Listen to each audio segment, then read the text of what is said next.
Indonesia kaya dengan sumber daya alam anugerah ilahi. Usia kita tidak selamanya muda dan kita tidak selamanya kerja. Karena itu persiapkan masa tua, masa pensiun kita dengan baik, sekaligus melestarikan alam dengan budidaya durian atau tanaman lain yang menguntungkan. Mari saling berbagi ilmu dan pengalaman untuk kemajuan pertanian Indonesia.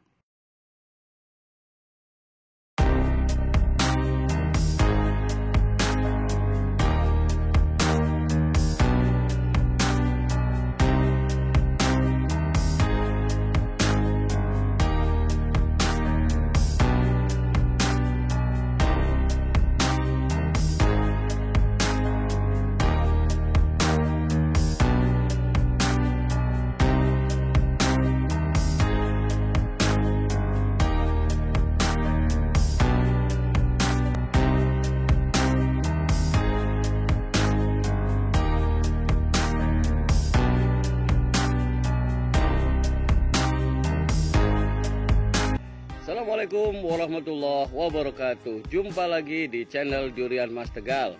Teman semuanya, apa kabar?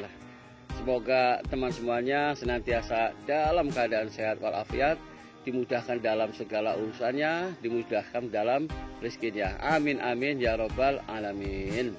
Nah, pada kesempatan kali ini saya akan melanjutkan sharing 3 hal tambahan yang wajib diketahui bagi teman-teman semuanya yang akan ataupun mau berkebun durian. Teman semuanya, yang pertama adalah pemilihan bibit. Pemilihan bibit ini menjadi satu hal yang perlu kita perhatikan ya, terutama bagi teman semuanya yang ingin budidaya durian. Karena pemilihan bibit ini menjadi faktor yang menurut saya itu krusial juga, fundamental juga. Karena pemilihan bibit itu menentukan proses selanjutnya kita dalam proses pengelolaan ataupun budidaya durian. Beberapa hal yang terkait dengan pemilihan bibit yang perlu diperhatikan. Yang pertama adalah varietas ataupun jenis bibit durian yang akan kita budidayakan. Tentunya teman-teman semuanya pasti akan melihat saya mau budidaya durian dengan varietas yang unggulan, yang bagus, ataupun yang sedang ngetren ya, misalnya bisa musangking, tupai-king, duri hitam, ataupun yang lainnya yang sedang booming saat ini. Boleh saja, namun demikian perlu dipastikan bahwa bibit-bibit yang tadi sedang booming ataupun tren tersebut cocok enggak dengan iklim di wilayah kita, cocok enggak dengan MDPL yang ada di kebun Bapak Ibu semuanya. Oleh karena itu, menurut saya lebih bijaknya adalah pemilihan bibit itu sebaiknya, ini kan saran ya, sebaiknya disesuaikan dengan kondisi di tempat Bapak Ibu semuanya, terutama kondisi MDPL, kondisi iklim tanah yang ada di tempat Bapak Ibu semuanya. Terkait dengan pembibitan ini, perlu juga diperhatikan mengenai originalitas ataupun keaslian dari bibit yang akan kita tanam. Yang paling gampang adalah kita beli bibit dari orang yang terpercaya ya. Nah, yang terpercaya monggo itu bisa diterjemahkan sesuai dengan masing-masing ya. Kita percayanya sama si A atau si B atau di toko yang A atau toko yang B, itu monggo saja. Artinya kita wajib memastikan originalitas ataupun bibit yang kita tanam itu sesuai dengan apa yang kita harapkan.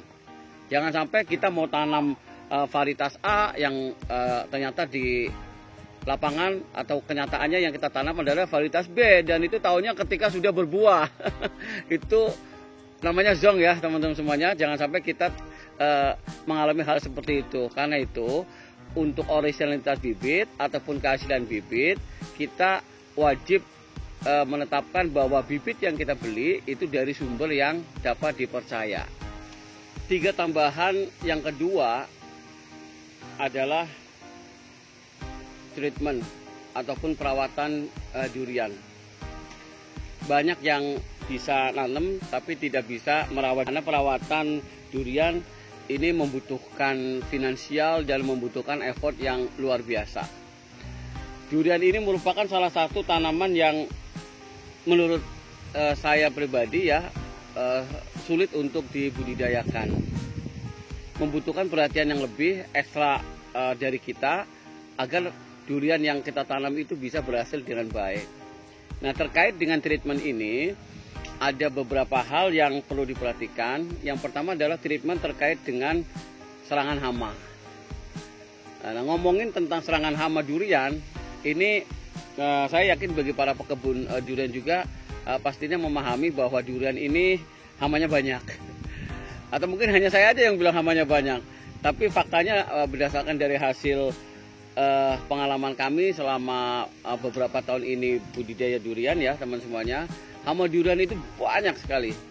Baik yang menyerang ke daun, menyerang ke batang, ataupun menyerang ke akar durian. Semuanya itu ada hamanya, baik yang ke buahnya juga. Jadi durian ini hamanya itu banyak, ada di semuanya. Dari bawah sampai dengan atas sampai dengan buahnya itu adalah menjadi potensi dari serangan hama. Bahkan kadang saya nggak habis pikir ya daun aja dimakan gitu ya. Terakhir kami terus terang agak kesulitan menangani hama kumbang coklat yang membuat daun durian itu habis ya, daun mudanya itu habis semuanya. Nah, saya nggak habis pikir ya, kenapa daun durian aja benar-benar menjadi salah satu target makanan dari hama itu. Maka kita perlu treatment yang baik untuk durian. Hama durian banyak, ya siapkan insektisida kita dengan baik, baik untuk Prakron ataupun Starban ataupun yang lainnya. Monggo, saya nggak akan jualan merek ya teman semuanya. Nah, yang terkait dengan treatment ini yang perlu diperhatikan juga adalah treatment terkait dengan lahan.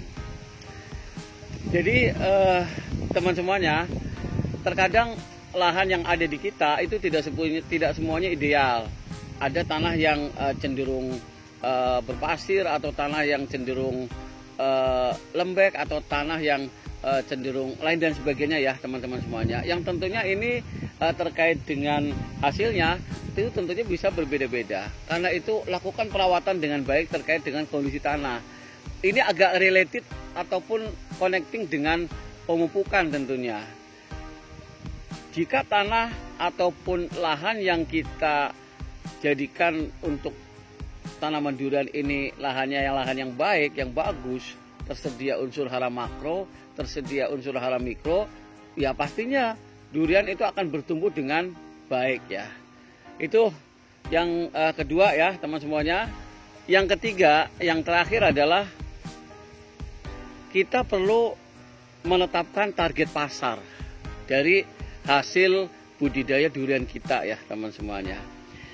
Ini target pasar ini perlu kita tetapkan di awal ya, sehingga pada saat nanti sudah berbuah kita akan bisa melakukan pemasaran dengan baik ya.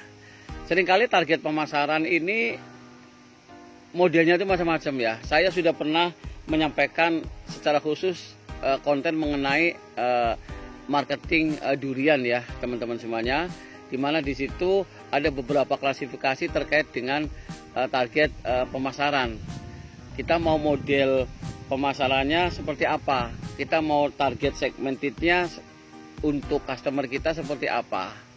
Terkait dengan target market ataupun marketing dari durian, saya sudah jelaskan di konten yang ini.